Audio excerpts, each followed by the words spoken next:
Bhojpuri industry की famous actress Akshara Singh बेवक्त तरीके से अपनी राय रखने के लिए जानी जाती हैं। एक समय पवन सिंह और उनकी जोड़ी भोजपुरी की सबसे बेहतरीन ऑन स्क्रीन जोड़ी में से एक थी। दोनों के बीच अफेयर की खबरों ने भी काफ़ी सुर्खियां बटोरी। हालांकि पवन सिंह ने शादी कर ली, जिसके बाद अक्षरा सिंह ने कई खुलासे किए।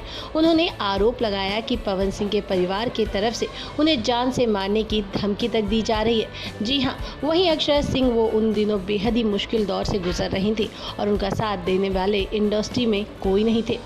उसी तरीके से जब काजल राघवानी और खेसारी लाल यादव के बीच विवाद हुआ था और मीडिया कर्मियों ने उनसे इस पर टिप्पणी करने को कहा, तब उन्होंने कहा था, मैं जब वैसे दौर में थी तो मेरे लिए कोई नहीं था, किसी के साथ नहीं, किसी ने मेरा साथ नहीं दिया, मुझे बिल्कुल नहीं पता कि इसके साथ क्या चल रहा है। बहुत संघर्ष कर रही हूँ मैं अपने नाम, अपने मुकाम और एक लड़की होने के बावजूद बने रहने के लिए। इसके अलावा मुझे किसी चीज़ से कोई मतलब नहीं है और ना ही मैं कुछ जानती हूँ।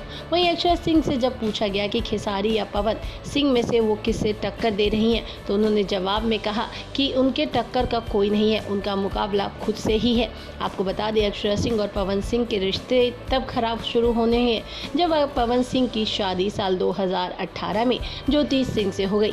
अक्षरा सिंह ने अपने रिलेशनशिप पर कहा था कि पवन सिंह चाहते थे कि वो रिलेशनशिप में रहे जबकि वो शादीशुदा है। इसके बाद रातों रात उनकी शादी होने के बाद दोनों के बीच बंद कमरे में काफ़ी लड़ाइयाँ भी हुई, जिसके बाद अक्षरा सिंह ने खुलकर अपनी बातें सोशल मीडिया पर बयां कर दी।